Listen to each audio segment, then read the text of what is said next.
Quality और consistent performance के लिए सिर्फ सिल्वर पंप्स एंड मोटर्स, नाम याद रखना। પણ એક ડેટા પોઈન્ટ બહુ સરસ અને ઇન્ટરેસ્ટિંગ હતો, તે હતો માઇનિંગનો ગ્રોથ બહુ જ સરસ રીતે રિકવર થયો છે અથવા તો સુધર્યો છે. એક સ્ટોક ખાસ કોલ ઇન્ડિયા ગઈકાલે ચર્ચા ચાલતી હતી જ્યારે માર્કેટમાં ઘટાડો આવ્યો ત્યારે કે આટલા મહિનાના તળિયે આવી ગયો, આટલો ખરાબ થઈ ગયો. કોલ ઇન્ડિયાનો જેવો હેવી સ્ટોક જો આટલા સસ્તા ભાવે મળી રહ્યો હોય, શું આપણે વ્યૂ ત્યાં પોઝિટિવ કરવો જોઈએ, રવિ? ઝડપથી જે લોકો થોડું સેફટી માટે આ કરેક્શન બાદ ખરીદી કરવી હોય તો આઈ થિંક મને એવું લાગી રહ્યું છે કે અહીંયા બહુ વધારે ઇશ્યુ નહીં થાય. આ એક ગ્રોથ સ્ટોક નથી, આ જે છે એ થોડું ડિફેન્સિવ સ્ટોક છે. ત્યાં તમને 4% 3% ડિવિડન્ડ yield મળી જશે. આ ઉપરાંત થોડી મીન્સ કે સેફટી મળી જશે.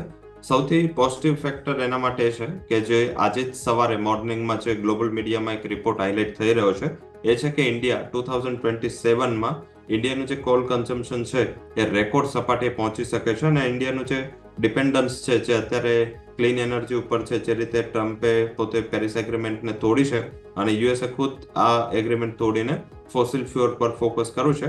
અક્રોસ ધ ગ્લોબનું ફોકસ અહીંયા આવ્યું છે. ચાઇનાએ પણ પોતાનું આ ફોકસ વધાર્યું છે અને આપણે અત્યારે ઘણી બધી કન્ટ્રી સાથે ટ્રાય કરી રહ્યા છે, ઇન્ક્લુડિંગ મલેશિયા, ઇન્ડોનેશિયા, આ ઉપરાંત ચીન, ઘણી બધી કન્ટ્રી સાથે આપણે ટ્રાય કરી રહ્યા છે કે પાસેથી આપણે સસ્તો કોલ ઇમ્પોર્ટ આવે. તો આઈ થિંક અત્યારે જે કોલ ઇન્ડિયા છે એની કેપેસિટી પણ વધશે અને કોલ ઇમ્પોર્ટ પણ વધશે. તો જે થર્મલ પ્લાન્ટ છે એની કેપેસિટી વધશે ને એનો ફાયદો તમને કોલ ઇન્ડિયાને મળશે. મારા હિસાબે આ કરેક્શન બાદ એક એટ્રેક્ટિવ લેવલ પર આવી ગયો છે. થોડું લોંગ ટર્મ ફોકસ રાખીને અહીંયા ખરીદીનો અપ્રોચ રાખો.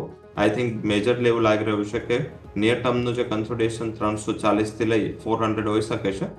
450 સુધીના ટાર્ગેટ તમને આ સ્ટોક આપી શકે છે. આ ઉપરાંત સારી ડિવિડન્ડ yield તો ખરી. તો આઈ થિંક મને એવું લાગી રહ્યું છે કે આ કરેક્શન બાદ એક એટ્રેક્ટિવ લેવલ પર છે અને જે રીતે આગળનું ફોરવર્ડ લુકિંગ અપ્રોચ દેખાઈ રહ્યો છે, કોલ ઇન્ડિયા અને કોલ કન્ઝમ્પશન છે ઇન્ડિયામાં વધશે, જેનો ઇનડાયરેક્ટ ડાયરેક્ટ બેનિફિટ કોલ ઇન્ડિયાને મળી શકે છે.